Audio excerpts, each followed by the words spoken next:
जय हिंद। आज के इस क्लास में हम लोग कवर करेंगे BA third year fifth semester exam 2024-25। यदि आप 2024 में एग्जाम दे रहे हैं तो भी इस क्लास को देख सकते हैं, यदि 2025 में इसका एग्जाम दे रहे हैं तो भी इस क्लास को देख सकते हैं।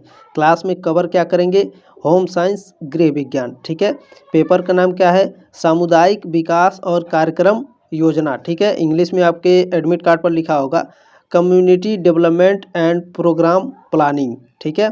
याद रखेंगे, चाहे हिंदी में चाहे इंग्लिश, दोनों में कोई एक लिखा होगा। चलिए आगे बढ़ते हैं दोस्तों।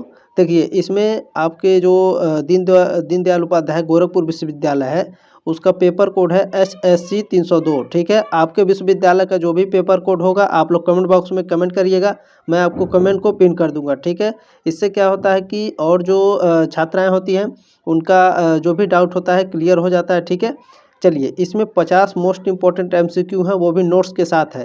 तो सभी जो नोट्स है इसको ध्यान से देखिएगा। ठीक है। क्योंकि जो आपका 301 का एग्जाम हुआ है उसमें आपके कई सारे प्रश्न नोट्स से आए थे। ठीक है। तो नोट्स को मत मिस करिएगा, नोट्स को बहुत ध्यानपूर्वक देखिएगा। ठीक है। चलिए स्टार्ट करते हैं आज का। देखते हैं पहला प्रश्न इसमें क्या पूछा है। देखिए पहला प्रश्न आपका इसमें पूछा है छात्रों द्वारा शिक्षकों के मूल्यांकन की सिफारिश की गई। कब की गई भैया? किसके द्वारा की गई? तो महारोगा समिति के द्वारा की गई थी। ठीक है। ऑप्शन नंबर बी हो जाएगा। अगला प्रश्न आपका देखते हैं इसमें क्या पूछा है। प्रश्न नंबर 2 देखिए। देखिए छात्रों द्वारा शिक्षकों का मूल्यांकन किस सन में शुरू हुआ? तो छात्रों द्वारा शिक्षकों का मूल्यांकन 1920 ईस्वी में शुरू हुआ। ठीक है। चलिए आगे बढ़ते हैं। इसमें नोट्स को ध्यान से पढ़िएगा। छात्रों द्वारा शिक्षकों का मूल्यांकन करने की शुरुआत साल 2009 में हुई थी। देखिए यहाँ पर जो आपका किताब में दिया हुआ है, ठीक है, 1920 दिया हुआ है और इंटरनेट पर 2009 दिया हुआ है। दोनों को याद रखिए, कोई एक देगा आपके जो भी प्रश्न पूछेगा तो ऑप्शन में आपका या तो 1920 देगा या तो 2009 देगा। ठीक है। दोनों नहीं देगा। तो यदि 2009 देगा तो हम 2009 लगाएंगे, 2020 देगा 2020 लगाएंगे। प्रश्न नंबर 3 आपका क्या पूछा है दोस्तों? शिक्षण कौशलों का अर्थ है। तो शिक्षण क्रियाएं, शिक्षण व्यवहार, अनुदेशनात्मक क्रियाएं, ये तीनों क्या हैं? शिक्षण कौशल का अर्थ होते हैं। ऑप्शन नंबर डी आपका करेक्ट हो जाएगा प्रश्न नंबर 3 का। प्रश्न number 4 very very most important है, ये 100% आपके एग्जाम में आएगा, ध्यान रखिएगा। WHO का पूरा नाम क्या है? तो वर्ल्ड हेल्थ ऑर्गेनाइजेशन WHO का पूरा नाम होता है। ठीक है। चलिए मैं नोट्स को बहुत ध्यानपूर्वक पढ़ा रहा हूँ तो इसको ध्यान से पढ़िएगा। ठीक है। ये आपके एग्जाम में आएगा, 100% आएगा। ठीक है। देखिए WHO का पूरा नाम क्या है? World health organisation. इंग्लिश में इसे ध्यान से देख लेंगे। ठीक है। हिंदी में इसे विश्व स्वास्थ्य संगठन कहते हैं। WHO की स्थापना 7 अप्रैल 1948 को हुई थी। याद रखिएगा WHO की स्थापना कब हुई थी? तो 7 अप्रैल 1948। इसका मुख्यालय कहाँ है? पूछेगा कि WHO का मुख्यालय कहाँ है? वर्ल्ड हेल्थ ऑर्गेनाइजेशन का मुख्यालय कहाँ है? विश्व स्वास्थ्य संगठन का मुख्यालय कहाँ है? तो इस तरह से पूछेगा तो याद रखिएगा स्विट्जरलैंड के जिनेवा शहर में। ठीक है। कभी कभी स्विट्जरलैंड केवल देगा, कभी कभी जिनेवा केवल देगा, तो दोनों याद रखिएगा। ठीक है। यह संयुक्त राष्ट्र की आनुवांशिक इकाई है। यह भी याद रखिए WHO संयुक्त राष्ट्र विकास समूह का सदस्य है। अगला नोट्स देखिए बहुत ही इंपॉर्टेंट है। देखिए भारत 12 जनवरी 1948 को WHO का सदस्य बना था। ठीक है। आपके एग्जाम में पूछेगा कि भारत WHO में कब शामिल हुआ? तो भारत WHO में वर्ल्ड हेल्थ ऑर्गेनाइजेशन में 12 जनवरी 1948 को शामिल हुआ था। ठीक है। WHO का दक्षिण पूर्व एशिया का क्षेत्रीय कार्यालय कहाँ है भैया? तो नई दिल्ली में। याद रखिएगा, वेरी वेरी मोस्ट इंपॉर्टेंट है। ठीक है।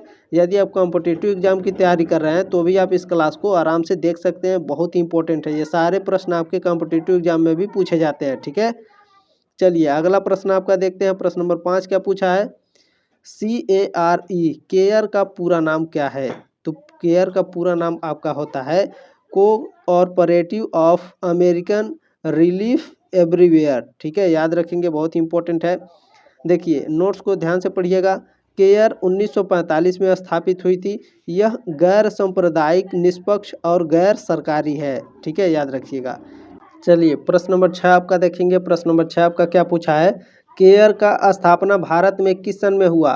भारत में पूछ रहा है भैया, केयर का स्थापना भारत में कब हुआ था? तो 1950 ईस्वी में हुआ था। चलिए आगे बढ़ते हैं। नोट्स को बहुत ध्यानपूर्वक पढ़ेंगे।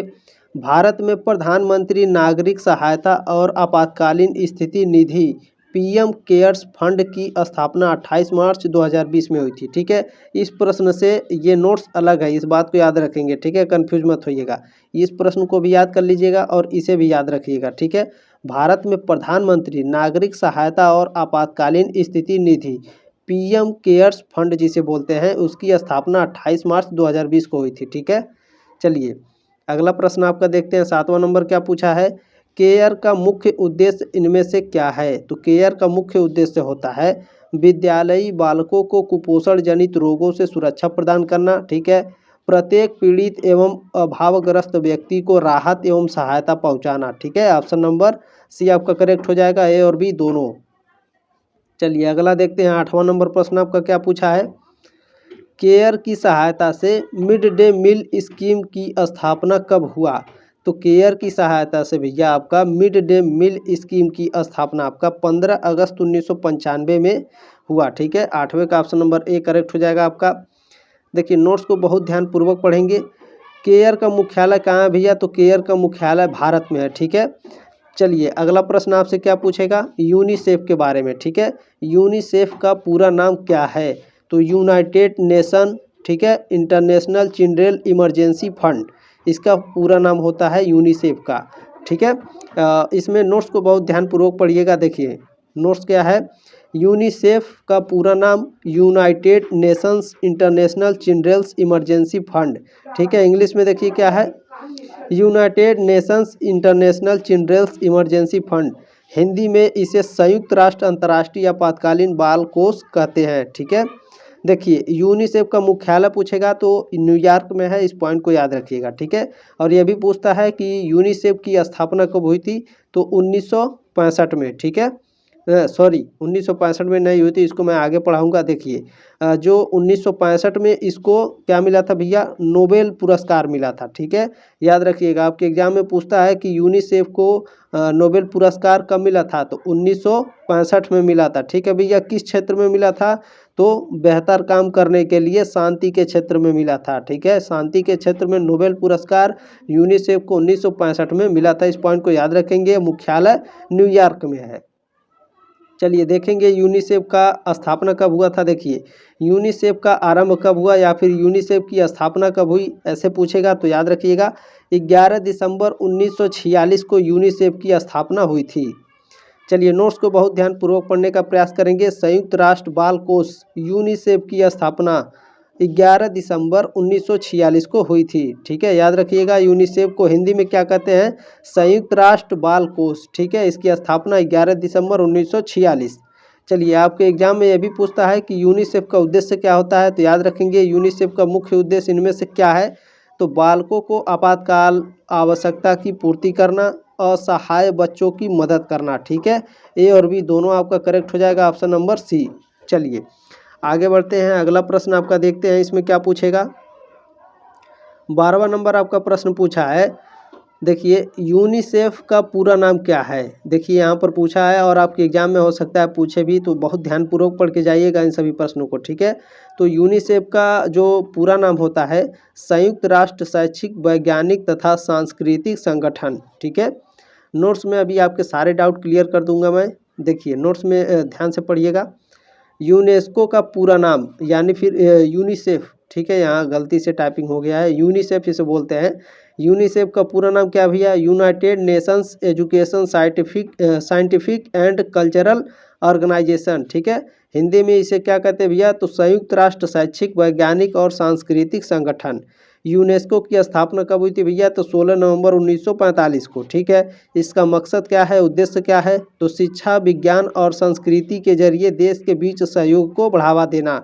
ठीक है सर, देखिए आगे, यूनेस्को एक संयुक्त राष्ट्र विशेषज्ञ संगठन है, इसका मुख्यालय पेरिस फ्रांस में है। ठीक है, आपसे पूछेगा यूनिसेफ का मुख्यालय कहाँ है भैया, तो पेरिस फ्रांस में है। ठीक है, इसमें कितने देश हैं, तो 195 देश हैं। ठीक है, 8 सहयोगी सदस्य देश शामिल हैं इसमें। यूनेस्को 21 राष्ट्रीय कार्यालय और 27 क्लस्टर कार्यालय है। ठीक है भैया, यूनेस्को के 21 राष्ट्रीय कार्यालय हैं और 27 क्लस्टर कार्यालय, सभी पॉइंट को याद रखिएगा। ठीक है, और ये आपकी जिम्मेदारी है इस क्लास को शेयर कर दिया कीजिए, ठीक है। आपके पास जितने भी दोस्त हैं व्हाट्सएप पर, कम से कम 5 लोगों को शेयर करिए। अगर 5 नहीं है तो कम से कम 1 को ही शेयर कर दीजिए, ठीक है। लेकिन ज़रूर शेयर किया कीजिए, ये काफ़ी नॉलेजेबल क्लास है, ठीक है। और लोगों को जुड़ने के लिए कह दीजिए। यदि इसका आप PDF डाउनलोड करना चाहते हैं तो टेलीग्राम ग्रुप का लिंक डिस्क्रिप्शन बॉक्स में दिया गया है, ठीक है। वहाँ से ज्वाइन करके वीडियो के पास ही नीचे, ठीक है, आपको टेलीग्राम ग्रुप का लिंक मिल जाएगा। आप वहाँ से टेलीग्राम ग्रुप से लिंक यहाँ से सभी प्रश्नों को डाउनलोड करके आप रिवीजन भी कर सकते हैं, ठीक है। और जितने भी नोट्स मिल जाएंगे आपको, नोट्स भी आप पढ़ते रहिएगा, ठीक है। चलिए 13वां नंबर प्रश्न आपका देखते हैं क्या पूछा है इसमें। यूनेस्को का मुख्य उद्देश्य इनमें से क्या है। शिक्षा, संस्कृति, तो ये दोनों हो जाएंगे आपके 13 का ऑप्शन नंबर सी हो जाएगा। चलिए फटाफट देखते हैं आपका 14वां नंबर प्रश्न क्या है। किस राज्य में पंचायती राज संस्था नहीं है। नागालैंड, भारत, अमेरिका या दिल्ली। तो भारत और अमेरिका ये देश है, दिल्ली और नागालैंड ये क्या है, भारत के राज्य हैं। तो नागालैंड में भैया हमारा पंचायती राज संस्था नहीं है, ठीक है। 14 का ऑप्शन नंबर ए हमारा करेक्ट हो जाएगा। नोट्स को बहुत ध्यानपूर्वक पढ़िएगा, आपके एग्जाम में पूछेगा भारत में पंचायती राज की शुरुआत कब हुई थी। तो जब आप पढ़े रहेंगे तभी आप उत्तर दे पाएंगे, ठीक है। हवा में पढ़ेंगे तो कुछ नहीं याद होगा। देखिए भारत में पंचायती राज की शुरुआत 24 अप्रैल 1992 से मानी जाती है, ठीक है, याद रखेंगे। चलिए 15वां नंबर प्रश्न क्या भैया। यूनेस्को में कुल कितने सदस्य हैं बताइए। अभी मैंने आपको पढ़ाया, याद है कि नहीं, भूल गए ना। फिर हवा में मत पढ़िए। 193 देश हैं, ठीक है। यूनेस्को में कुल कितने देश हैं, 193। चलिए अगला प्रश्न आपका देखते हैं। 16वां नंबर क्या है। UNDP का पूरा नाम क्या है बताइए। UNDP का पूरा नाम है संयुक्त राष्ट्र विकास कार्यक्रम, ठीक है। ऑप्शन नंबर 1 करेक्ट हो जाएगा। एक बात और, सुबह जो क्लास आएगी उसे भी अटेंड कर लीजिएगा। मैं 6 से 7 बजे के बीच में वो क्लास ला दूंगा, ठीक है। तो याद रखेंगे और उस क्लास को अटेंड कर लीजिएगा, ठीक है। UNDP का पूरा नाम क्या है भैया, संयुक्त राष्ट्र विकास कार्यक्रम। सब्सक्राइब नहीं किया तो कर लीजिएगा अगर पढ़ना चाहते हैं तो, ठीक है। छठे सेमेस्टर में भी इसी तरह से धमाकेदार तैयारी करेंगे। चलिए UNDP का फुल फॉर्म है भैया यूनाइटेड नेशंस डेवलपमेंट प्रोग्रामी, ठीक है। हिंदी में इसे संयुक्त राष्ट्र विकास कार्यक्रम कहते हैं। चलिए 17वां नंबर प्रश्न क्या है। UNDP कब स्थापित हुआ था। तो UNDP 22 नवंबर 1965 को स्थापित हुआ था। चलिए अगला प्रश्न देखते हैं। 18वां नंबर क्या है। UNDP का मुख्य उद्देश्य क्या है। तो UNDP का मुख्य उद्देश्य होता है गरीबी कम करना, आधारभूत ढांचे का विकास करना, प्रजातांत्रिक को प्रोत्साहित करना, ठीक है। ऑप्शन नंबर डी करेक्ट हो जाएगा उपरोक्त सभी। चलिए 19 नंबर प्रश्न आपका क्या है। UNDP का मुख्यालय कहाँ है। तो इसका मुख्यालय भैया अभी हमने आपको पढ़ाया है, न्यूयॉर्क में है, याद रखेंगे। चलिए UNDP का मुख्यालय न्यूयॉर्क में है। 20 नंबर प्रश्न क्या है। नियोजन कितने प्रकार के होते हैं। तो नियोजन भैया आपके कितने प्रकार के होते हैं। तो दीर्घकालीन नियोजन होता है, अल्पकालीन भौतिक नियोजन होता है, ठीक है, क्रियात्मक नियोजन होता है। ऑप्शन नंबर डी आपका करेक्ट हो जाएगा। 21 नंबर प्रश्न क्या है। जो स्कूल वर्ष के दौरान पढ़ाए जाने वाले विषयों को कवर करती है कौन सी योजना है। तो वह दीर्घकालीन योजना है। ऑप्शन नंबर ए करेक्ट हो जाएगा आपका। 22 नंबर क्या है। भारत में योजना आयोग का गठन कब हुआ था। यह 100% प्रश्न आएगा, याद रखिएगा। योजना आयोग से संबंधित प्रश्न आएगा तो यह आएगा, ठीक है, 100% आएगा। तो याद रखिएगा 15 मार्च 1950 को भारत में योजना आयोग का गठन किया गया था। अब जो मैं आगे पढ़ाने वाला हूँ बहुत ही दिमाग खोल करके पढ़िएगा, ठीक है, इसी में से प्रश्न आएंगे। भारत में योजना आयोग का गठन 15 मार्च 1950 को हुआ था, ठीक है सर। अब इसको याद रखिएगा, मोस्ट इम्पोर्टेंट है। 13 अगस्त 2014 को योजना आयोग को खत्म कर दिया गया और इसकी जगह भैया क्या आया, नीति आयोग का गठन हुआ, ठीक है। चलिए अगला प्रश्न आपका देखते हैं। 23 नंबर क्या है। तत्काल कार्यों पर केंद्रित होने वाली योजना कौन सी है। तो तत्काल कार्यों पर केंद्रित होने वाली जो योजना है अल्पकालिक योजना है। ऑप्शन नंबर ए करेक्ट हो जाएगा आपका। 24 नंबर प्रश्न क्या है। सेवानिवृत्त के लिए पैसों की बचत करना किस योजना में शामिल है। तो यह आपका दीर्घकालिक योजना में शामिल है। 24 का ऑप्शन नंबर ए करेक्ट हो जाएगा आपका। 25 नंबर प्रश्न देखेंगे क्या पूछा है। भारत में आर्थिक नियोजन की शुरुआत किसने की थी। वेरी वेरी मोस्ट इम्पोर्टेंट है। तो भारत में आर्थिक नियोजन की शुरुआत करने वाले M विश्वेश्वरैया हैं, ठीक है। ऑप्शन नंबर ए करेक्ट हो जाएगा। टाइपिंग सही से नहीं हुआ है तो थोड़ा मैनेज करिएगा आप लोग, ठीक है। एम विश्वेश्वरैया याद रखेंगे। 26 नंबर प्रश्न क्या है आपका, अल्पकालीन लागत चक्र क्या है। तो अल्पकालीन लागत चक्र यू आकार का होता है और कच्चे श्रम माल होता है, ठीक है। श्रम कच्चे माल का भी होता है, तो ऑप्शन नंबर सी आपका करेक्ट हो जाएगा, ए और बी दोनों। 27 नंबर प्रश्न क्या है, नियोजन का वास्तुकार कौन है। वेरी वेरी मोस्ट इंपोर्टेंट है, बताइए नियोजन का वास्तुकार कौन है भैया। तो पीसी महालनोबिस है, ऑप्शन नंबर ए करेक्ट हो जाएगा आपका, ठीक है। चलिए 28 नंबर प्रश्न क्या है, अधिगम के अच्छे मूल्यांकन के मानदंड है। अधिगम के अच्छे मूल्यांकन के मानदंड कौन है भैया। तो विश्वसनीय होते हैं, ठीक है, तुलनीय होते हैं और युक्तिगत होते हैं, ठीक है। युक्तिगत होते हैं, याद रखेंगे। ऑप्शन नंबर डी आपका इसमें करेक्ट हो जाएगा। चलिए अगला प्रश्न आपका देखते हैं। 29 नंबर क्या पूछा है, कक्षा में संपन्न निर्देशन है, यानी जो आपके क्लास होते हैं तो क्लास में जो संपन्न निर्देशन होते हैं भैया वो कौन से होते हैं। तो सामूहिक निर्देशन, व्यक्तिगत निर्देशन और परामर्श सेवा होता है, ठीक है। ऑप्शन नंबर डी करेक्ट हो जाएगा आपका। चलिए 30 नंबर प्रश्न क्या है, वैदिक युग में शिक्षा दी जाती थी, बताइए विद्यापीठ में, मंदिर में, मठ में या गुरुकुल में। तो ऑप्शन नंबर डी हो जाएगा आपका, गुरुकुल में दी जाती थी शिक्षा। 31 नंबर प्रश्न क्या है, जॉन डीवी का कथन है। तो जॉन डीवी का कथन है, विद्यालय एक विशेष वातावरण है, विद्यालय एक साधारण वातावरण है, बताइए। तो जॉन डीवी का जो कथन है, विद्यालय एक विशेष वातावरण है, ठीक है, याद रखिएगा, बहुत ही इंपॉर्टेंट है। ऑप्शन नंबर एक करेक्ट हो जाएगा आपका। 32 नंबर प्रश्न क्या है दोस्तों, जो ऊपर मैंने प्रश्न पढ़ाया ना उसमें से जो 95% बच्चे होते हैं ऑप्शन सी वाला लगाते थे, ए और बी दोनों। जब नहीं आता है तो क्या करेंगे, ठीक है। तो इसीलिए मैंने जो मैं कहता हूँ ध्यान से आप लोग पढ़ा करिए, ठीक है।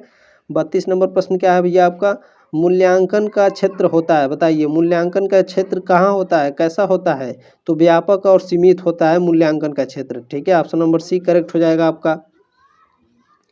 चलिए 33 नंबर प्रश्न आपका क्या है, छात्रों द्वारा शिक्षकों का मूल्यांकन आरंभ हुआ, कहाँ हुआ भैया। तो संयुक्त राज्य अमेरिका में हुआ। 33 का ऑप्शन नंबर ए करेक्ट हो जाएगा आपका। 34 नंबर आ गया आपका, लर्निंग आईबी क्या है। वेरी वेरी मोस्ट इंपॉर्टेंट है, ये आ सकता है इसलिए मैंने टाइप किया है, तो ध्यान रखेंगे, ठीक है। लर्निंग आईबी क्या है, यह एक प्रतिवेदन है, ठीक है। ऑप्शन नंबर ए करेक्ट हो जाएगा। तो सर ये आईबी क्या होता है बता दीजिए, आईबी क्या होता है। चलिए बताते हैं आपको आईबी क्या होता है। देखिए आईबी का फुल फॉर्म होता है इंटरनेशनल बैकलॉरिएट, ठीक है। यह 3 से 19 वर्ष की आयु के छात्रों को 4 चुनौतीपूर्ण उच्च गुणवत्ता वाले शैक्षिक कार्यक्रमों के माध्यम से अंतर्राष्ट्रीय शिक्षा की निरंतरता प्रदान करता है, ठीक है। उम्मीद है आपको समझ में आ रहा होगा, ठीक है। चलिए 35 नंबर क्या है, अंतर्राष्ट्रीय महिला दिवस कब मनाया जाता है। तो अंतर्राष्ट्रीय महिला दिवस 8 मार्च को मनाया जाता है। ऑप्शन नंबर एक करेक्ट हो जाएगा आपका। आप लोगों को अपने अधिकारों के बारे में जानना अनिवार्य है, तो ये सब प्रश्न आ सकते हैं, याद रखेंगे। चलिए 36 नंबर प्रश्न क्या है भैया, इंदिरा आवास योजना की शुरुआत कब हुआ था, बताइए। इंदिरा आवास योजना की शुरुआत 25 अगस्त सन 2000 को हुआ था, ठीक है। ऑप्शन नंबर एक करेक्ट हो जाएगा आपका 36 का। तो सर आप पढ़ा दिए इंदिरा आवास का, मोदी जी वाला भी पढ़ा दीजिए। चलिए कोई दिक्कत नहीं, मोदी जी वाला पढ़ लीजिए। देखिए प्रधानमंत्री आवास योजना PMAY, ठीक है, प्रधानमंत्री आवास योजना इसे बोलते हैं। इसकी शुरुआत कब हुई थी भैया, 25 जून सन 2015 को, ठीक है। इसकी शुरुआत किसने की थी, प्रधानमंत्री नरेंद्र मोदी। चलिए 37 नंबर प्रश्न क्या है, प्रसार शिक्षा के सिद्धांत को प्रतिपादन किसने किया था। तो प्रसार शिक्षा के सिद्धांत को प्रतिपादन करने वाले पॉल लीगन है। ऑप्शन नंबर एक करेक्ट हो जाएगा आपका। नोट्स को ध्यान से पढ़ लीजिएगा। पॉल लीगन 1961, ठीक है, जो कि प्रसार शिक्षा के जनक माने जाते हैं। उन्होंने बताया कि प्रसार शिक्षा एक व्यवहारिक व सामाजिक विज्ञान है। चलिए अगला प्रश्न आपका देखते हैं। 38 नंबर क्या पूछा है, महिलाओं को मताधिकार प्रदान कब किया जाता है। तो 8 मार्च को किया जाता है। ऑप्शन नंबर ए आपका करेक्ट हो जाएगा। इसे भी ध्यान रखिएगा। सार्वभौमिक मताधिकार की स्थापना कब हुई थी, आपके एग्जाम में पूछेगा, तो याद रखिएगा 1840 में, ठीक है। इसके तहत क्या हुआ था, महिलाएं भी मतदान कर सकती थीं, ठीक है। 1840 में जिनको सार्वभौमिक अधिकार मिला था, इसके अंतर्गत ये क्या कर सकती थी, मतदान यानी वोट डाल सकती थी, ठीक है। हालांकि 1852 के संविधान में महिलाओं को मताधिकार से वंचित कर दिया गया। कोई दिक्कत नहीं, आगे चालू कर दिया गया। देखिए, भारत में महिलाओं को पहली बार 1919 में मताधिकार मिला था, ठीक है। 1919 के बाद पुरुष 24 साल की उम्र से और महिलाएं 30 साल की उम्र से मतदान कर सकती थी, यानी वोट डाल सकती थी, ठीक है। इन सभी प्रश्नों को याद रखिए, आपकी ज़िंदगी भर काम आएगा, ठीक है। चलिए 39 नंबर प्रश्न क्या है भैया, महिलाओं का मताधिकार प्रदान किया जाता है। तो महिलाओं का मताधिकार प्रदान कहाँ किया जाता है, तो रूस में किया जाता है, ठीक है। ऑप्शन नंबर 1 करेक्ट है। हालांकि भारत में भी किया जाता है, लेकिन ये प्रश्न को कुछ अजीब तरह से टाइप हो गया, लेकिन याद रखिएगा, ठीक है। ये भी हो सकता है कि भारत में महिलाओं का मताधिकार यानी जो वोट डालने का अधिकार है वो सबसे पहले कहाँ दिया गया था, तो रूस में, ठीक है। इस तरह से एक बार गूगल करके देख लीजिएगा आप लोग। चलिए अगला प्रश्न आपका देखते हैं। 40 नंबर प्रश्न क्या है, अनौपचारिक शिक्षा का पाठ्यक्रम होना चाहिए, औपचारिक रूप से स्वीकृत होना चाहिए, या फिर लचीला होना चाहिए, या फिर सीखने वालों की आवश्यकता अनुसार होना चाहिए, या फिर संस्कृति पर आधारित होना चाहिए। तो जो अनौपचारिक शिक्षा का पाठ्यक्रम जो होना चाहिए वह लचीला होना चाहिए, बिल्कुल ठीक है, ताकि अच्छे से समझ में आए। 40 का ऑप्शन नंबर आपका बी करेक्ट हो जाएगा। चलिए अगला प्रश्न आपका देखते हैं। 41 नंबर क्या है, प्रसार शिक्षा की उत्तम विधि है, आकृति एवं साफ प्रदर्शनी, पोस्टर या फिर संस्कृत पर आधारित होती है। तो प्रसार शिक्षा की जो उत्तम विधि होती है वह प्रदर्शनी होती है, ठीक है। ऑप्शन नंबर बी करेक्ट हो जाएगा, ठीक है। प्रदर्शनी क्या होता है, तो चलिए उदाहरण के तौर पे बताते हैं। जैसे एक क्रिकेट का मैदान होता है, ठीक है, चारों तरफ से क्या होते हैं, दर्शक होते हैं, बीच में खिलाड़ी होते हैं। जो दर्शक होते हैं ये प्रदर्शनी होते हैं, ठीक है। तो प्रसार शिक्षा की उत्तम विधि क्या है, प्रदर्शनी। प्रसार मतलब क्या हो गया भैया, प्रचार करना, ठीक है। चलिए याद रखेंगे सभी को। 42 नंबर क्या है, गृह विज्ञान प्रसार शिक्षा के प्रमुख उद्देश्य निम्नलिखित हैं। तो इसमें कौन सा उद्देश्य निम्नलिखित है, तो गृहिणियों का सर्वोन्मुखी विकास होना चाहिए, ठीक है। उपलब्ध संसाधनों के उपयोग में सहायता करना चाहिए, ठीक है। ऑप्शन नंबर सी करेक्ट हो जाएगा, ए और बी दोनों। 43 नंबर प्रश्न क्या है, औपचारिक शिक्षा कब शुरू की गई थी, बताइए औपचारिक शिक्षा कब शुरू की गई थी। तो यह आपका 1839 ईस्वी में औपचारिक शिक्षा की शुरुआत की गई थी। प्रश्न नंबर 44 आपका पूछा है, औपचारिक शिक्षा कहाँ से शुरू किया गया था। तो औपचारिक शिक्षा लेसिंगटन मैसाचुसेट्स से शुरू किया गया था। यह कहाँ है, तो संयुक्त राज्य अमेरिका में है, ठीक है, याद रखिएगा। चलिए अगला प्रश्न आपका देखते हैं। 45 नंबर क्या है, औपचारिक शिक्षा पहली बार कहाँ शुरू हुआ था। तो औपचारिक शिक्षा पहली बार भैया आपका संयुक्त राज्य अमेरिका में शुरू हुआ था, ठीक है। ऑप्शन नंबर ए करेक्ट हो जाएगा आपका। 46 नंबर प्रश्न क्या है, औपचारिक शिक्षा के दोष क्या हैं। औपचारिक शिक्षा के दोष होते हैं, बालकों को शिक्षा दी जाती है, बंधन कठोर नियम होते हैं, यानी जो उनके बंधन होते हैं काफ़ी कठोर नियमों के अंतर्गत होते हैं। तो ये ऑप्शन नंबर सी हो जाएगा, ठीक है, और बी दोनों। 47 नंबर प्रश्न क्या है, बाल सेवा केंद्र की शुरुआत कब की गई। तो बाल सेवा केंद्र की शुरुआत 1975 ईस्वी में की गई थी। चलिए अगला प्रश्न आपका देखते हैं। प्रश्न नहीं, ये नोट्स को ध्यान से पढ़ लीजिए। भारत में बच्चों के लिए राष्ट्रीय शिक्षा नीति के मुताबिक एकीकृत बाल विकास सेवाओं ICDS की शुरुआत कब हुई थी भैया, 1975 में। उत्तर प्रदेश सरकार ने 30 मई 2021 को मुख्यमंत्री बाल सेवा योजना की शुरुआत की थी, ठीक है। इस पॉइंट को भी याद रखिएगा। योगी जी ने क्या शुरुआत कर दिया भैया, 30 मई 2021 को मुख्यमंत्री बाल सेवा योजना, ठीक है। चलिए इस समय वो अयोध्या में क्या कर रहे हैं, भगवा लहरा रहे हैं। चलिए 48 नंबर प्रश्न आपका क्या है, शहरी विस्तृत कल्याण परियोजना की शुरुआत कब हुई। तो शहरी विस्तृत कल्याण परियोजना की शुरुआत कब हुई थी भैया, तो 1958 ईस्वी में हुई थी। चलिए अगला प्रश्न आपका देखते हैं। 49 नंबर प्रश्न क्या है भैया, महिलाओं की स्थिति के अध्ययन हेतु गठित समिति की शुरुआत कब हुई। तो महिलाओं की स्थिति के अध्ययन हेतु जो समिति गठित हुई थी तो 1971 में समिति गठित हुई थी, ठीक है। 49 का ऑप्शन नंबर ए करेक्ट हो जाएगा आपका। प्रश्न नंबर 50 देखेंगे आप, क्या पूछा भैया, भारत सरकार द्वारा अपने नागरिकों के कल्याण हेतु कितने कल्याणकारी कार्यक्रम चलाए जा रहे हैं।